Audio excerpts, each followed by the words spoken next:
Fala, meus amigos e minhas amigas. Antes de você ver esse corte do Bopismo, que tá muito legal, eu peço pra você se inscrever no canal e deixar o like no vídeo. Isso ajuda muito, tá bom? Valeu!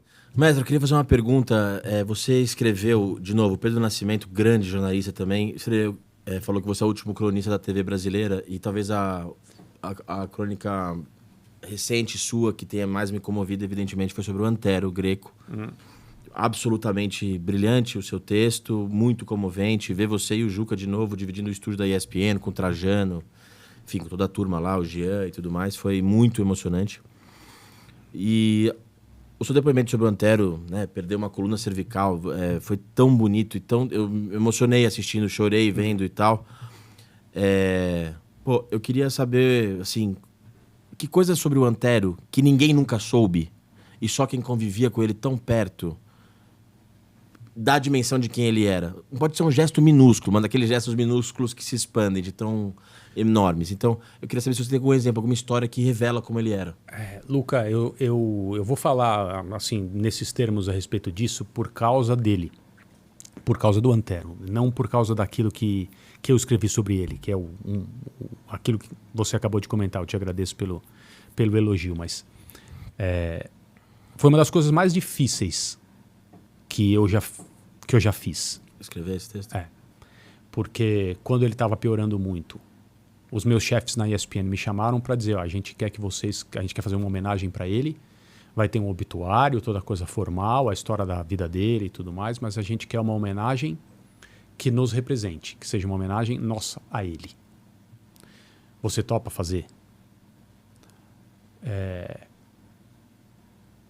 Eu falei, claro que sim, mas eu não sabia como. Mas eu não disse isso. Eu falei, podem contar comigo. Eu vou fazer o melhor que eu puder. E a partir dali, eu comecei a pensar em como fazer.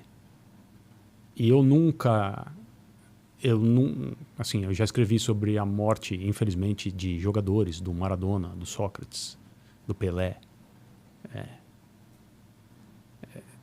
Você sabe que você não vai estar à altura do personagem de nenhuma forma, que as pessoas podem gostar, podem se emocionar, porque todos nós estamos unidos por essa coisa maravilhosa do futebol e as sensações que o jogo nos proporciona. A gente compartilha isso mesmo sem saber. E às vezes você escreve uma frase que faz com que a pessoa sinta isso. E é por isso que, principalmente em mídia social, alguém vai, te procura e te elogia, ou às vezes até te agradece, que é uma coisa que não faz muito sentido, né? O cara escreve obrigado pelo que você escreveu. Não, cara, assim, eu que te agradeço por ter lido, obrigado pela mensagem. Cara, mas o que você faz é um agradecimento provoca sentimentos muito bons. Eu agradeço as pessoas por serem leitoras, é isso. Obrigado por ser um leitor. Isso. Mas eu não sabia como fazer. E eu tinha um receio muito grande de que acontecesse o que acontece quase sempre quando você escreve sobre alguém, você não estar à altura. E uma coisa é eu não estar à altura uma coisa é o que eu escrevi sobre o Maradona quando ele morreu, não estar à altura dele. Nada que se possa escrever sobre Maradona estará à altura dele. Sobre o Sócrates, a mesma coisa. O Pelé, evidentemente, a mesma coisa.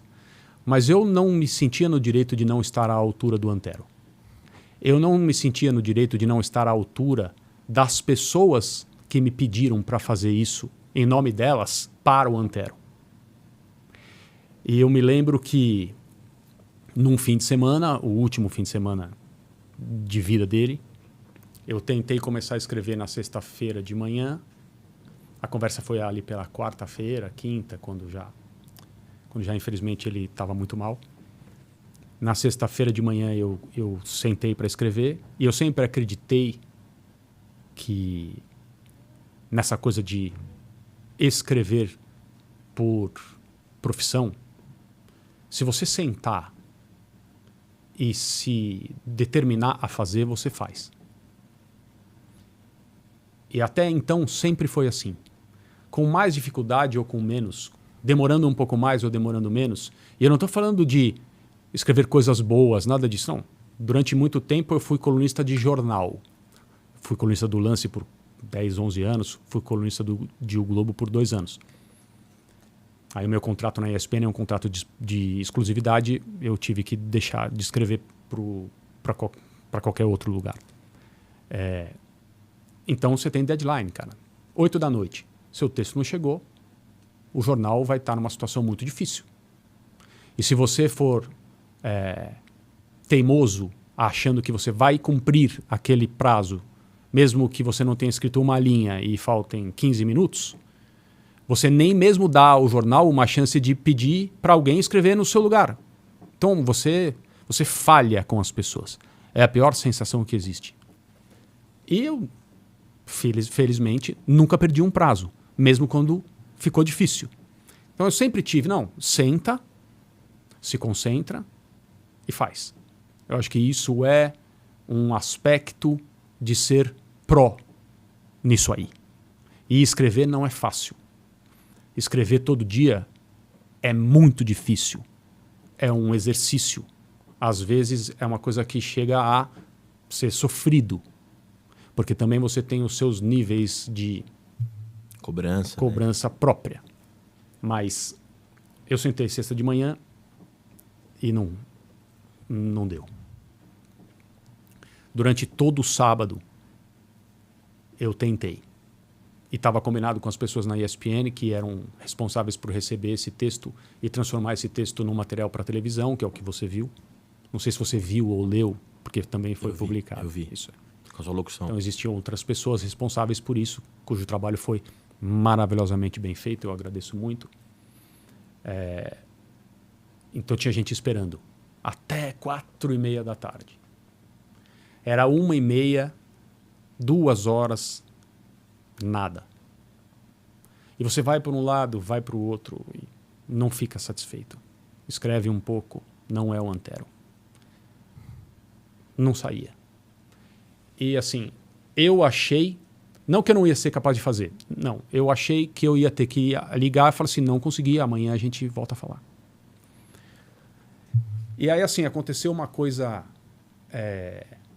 eu sou o cara mais cético que você vai conhecer na sua vida em relação a nós temos um caminho que está traçado, nada. Isso aconteceu por um motivo especial. Eu não tenho isso. Não duvido, não acho que é bobagem, mas penso de um outro jeito.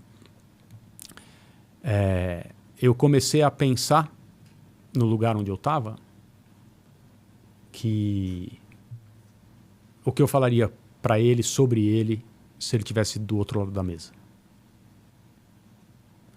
E eu comecei a chorar.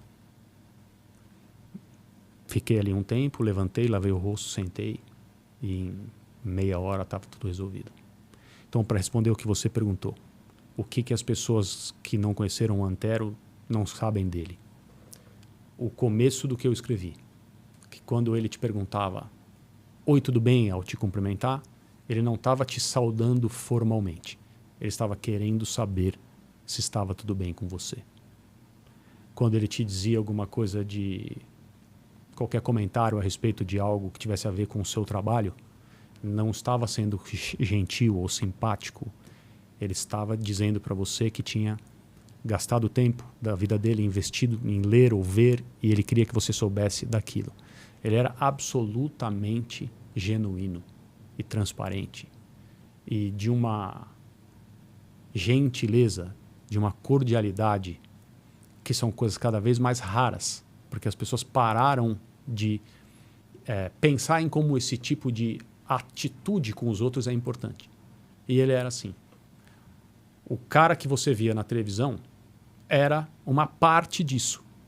Também era absolutamente verdadeira. Não tinha nada de personagem ali, não tinha nada de vamos fazer isso porque isso dá certo, as pessoas gostam, se identificam. Não. Ele era assim.